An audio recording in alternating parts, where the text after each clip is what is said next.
पटना के veterinary college में आज क्या बोले प्रशांत किशोर, आइए हम आपको दिखाते हैं।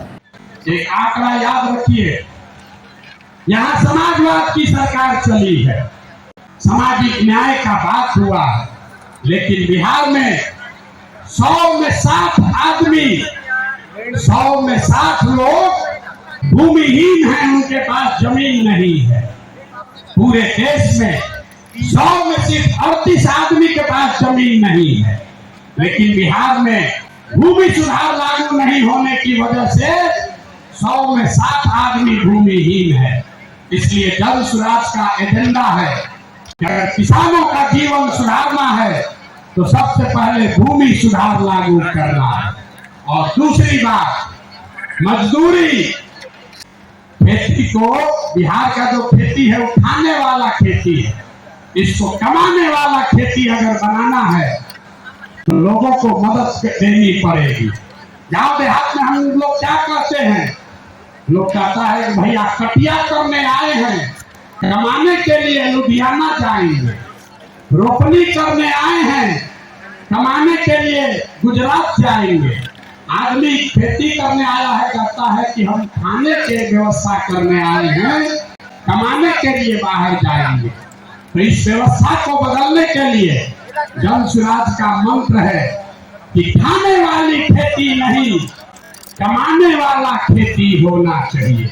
और जितने लोग खाने वाला खेती, धान गेहूं को छोड़कर बढ़िया सब्जी मसाला का खेती में जाएंगे, उसके लिए मजदूरी मुफ्त कर दिया जाएगा।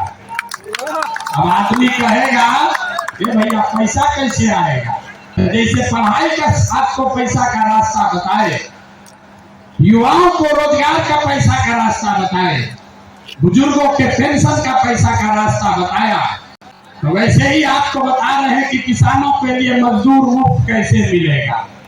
बिहार सरकार को हर साल अगर हम चाहें तो 10,000 करोड़ रुपया हम लोग को मनरेगा के तहत मिल सकता है। तो अगर मनरेगा के मजदूर को खेती से जोड़ दिया जाए, किसानों को खेती करने के लिए मनरेगा का मजदूर दे दिया जाए, तो बिना 1 रुपया एक्स्ट्रा खर्चा के हर वो किसान जो अपना खेती बेहतर करना चाहता है उसको मजदूर मुफ्त में मिलेगा और उसके लिए 1 रुपया खर्चा नहीं होगा। नुकसान किसका होगा? जो मनरेगा में 40% पैसा लोग कमा रहे हैं, उनका बड़ा भारी नुकसान होने वाला है, क्योंकि मनरेगा का मजदूर अगर सीधे किसान को मिल जाए तो किसान अपने मजदूर से काम कराएगा और उसकी आमदनी भी बढ़ेगी। अब एक अंतिम महिला बच गई। महिलाओं का अगर जीवन सुधारना है, सब महिला हमको गांव-गांव में कही है, भैया हमको रोजी रोजगार करने के लिए कुछ साधन दीजिए। तो हम लोगों ने तय किया कि बैंकों को ये कहा जाएगा कि जो भी महिला लोन लेना चाहती है रोजी रोजगार के लिए, उसको 4% सालाना पर 4%।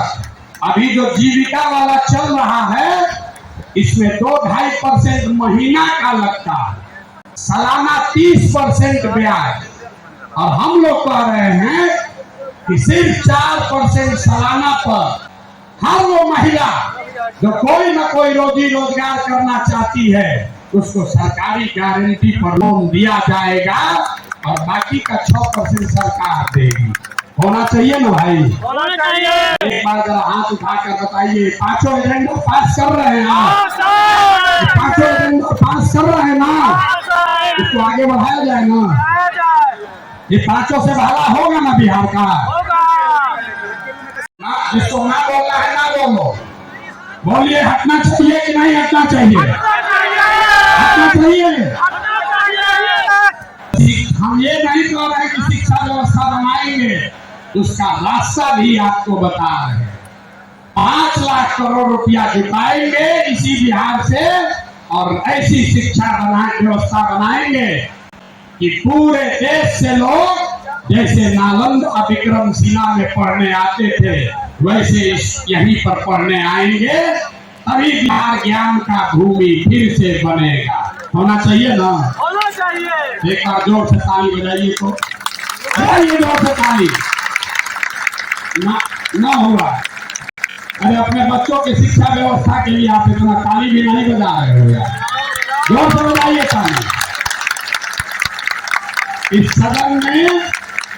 सदन ने इसको अप्रूव कर दिया ना, कर दिया। शराबबंदी जाएगा, नई शिक्षा व्यवस्था आएगी। दूसरा रास्ता ये 15 बरस से ये शिक्षा व्यवस्था से क्या होगा? 0 से 15 साल, 15 साल से कम उम्र के आपके जितने बच्चे हैं वो इतना बढ़िया पढ़ लेगा कि उसको बिहार की व्यवस्था पर वो बोझ नहीं बनेगा।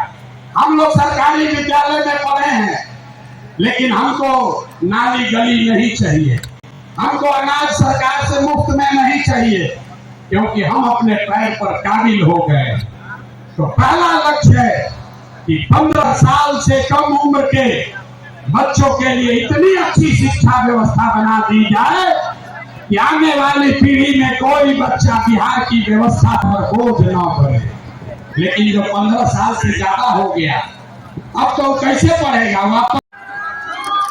अच्छा सुनिए, आप इतना दूर से आए हैं, हर दिन लगाकर यहाँ आए हैं, एक दो आदमी जो बोलना चाहते हैं उनको बुलवा लिया जाए।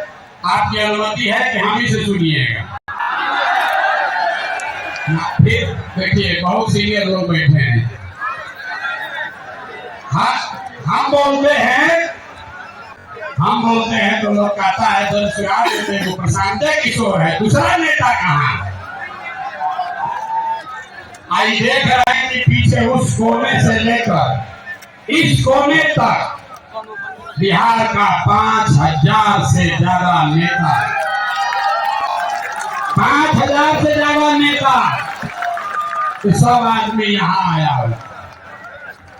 और आज दल की घोषणा भी होनी है, आपको अपने नए अध्यक्ष से मिलना भी है। और आप अभी आतुर हुए जा रहे हैं प्रशांत किशोर को सुनने के लिए, तो भैया हमको तो आप इतना सुन चुके, गांव गांव जाकर बोलते बोलते हमारे गले में गांठ पड़ गया, कंठ में आवाज मेरा बिगड़ गया है। तो हम दो लोगों को मैं चाहूंगा, इस राज्य को ज्यादातर दल और नेताओं ने नस धड़काने वाला राज्य मानकर इसके हवाले छोड़ दिया है, उसको सुधारने का जिम्मा आप जैसे लोगों ने उठाया है। और ये नारा क्यों लगाते हैं? जय बिहार, जय जय बिहार का नारा क्यों लगता है? ये इसलिए लगता है कि आप उनको, ये वो समूह है जिसने तय किया है कि अपने जीवन काल में हम लोग ऐसा बिहार बनाएंगे कि देश दुनिया में कोई आदमी बिहार और बिहारी को गाली नहीं दे पाएगा। होना चाहिए भाई। आपका परिचय ठीक है ना? तो जनसुराजी कौन हुआ जो चाहता है कि बिहार का पुराना गौरव, ये ज्ञान की भूमि, लोकतंत्र की जननी, आपके हमारे माँ बाप और पूर्वजों की इस जमीन को का जो गौरव वापस लाने के लिए संकल्पित लोग हैं, ये उनकी सभा। हाथ बैठा के गिराए बना है कि नहीं बना है? अरे राम जी का मंदिर बना कि नहीं बना? आपने हमने वोट दिया, कई लोगों ने लालू जी को, लोगों ने कहा कि कुछ भी हो, लालू जी के राज में पिछड़ों को, गरीबों को, वंचितों को आवाज और सम्मान मिला। तो लालू जी के राज में सड़क, बिजली, पानी नहीं मिला, बच्चों को पढ़ाई रोजगार नहीं हुआ। लेकिन जो लोग भी बिहार को जानते हैं उसको ये मानने में गुरेज नहीं है कि लालू जी के राज में गरीब और पिछड़ों को आवाज और सम्मान मिला कि नहीं मिला? हाथ उठाकर बताइए, मिला कि नहीं मिला? कई लोगों ने वोट दिया नीतीश कुमार को, कहा कि बिहार में हमको सड़क, बिजली, पानी चाहिए। तो नीतीश के राज में इसी बदहाल बिहार में बिजली का बिल 2000 आए चाहे 6000, स्मार्ट मीटर भले आपके गर्दन को दबा के लगा रहा है, लेकिन घरे घरे बिजली आया है कि नहीं आया है? अरे बिजली आया है कि नहीं? हाथ उठाओ। आया है कि नहीं आया है?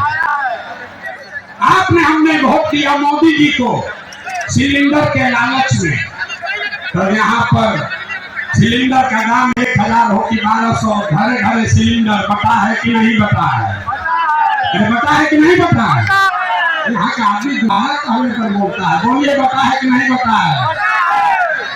आपने हमने वोट दिया, कई लोगों ने मोदी जी का भाषण सुन के कि मोदी जी गुजरात में बड़ा विकास किए हैं, तो भैया गुजरात में तो विकास हो रहा है, पूरे देश का पैसा ले जाकर गुजरात के गांव-गांव में है, और पूरे बिहार से हमारे बच्चे कर नौकरी नहीं कर रहे हैं। अरे भाई तो कौन बात पर आप और हम वोट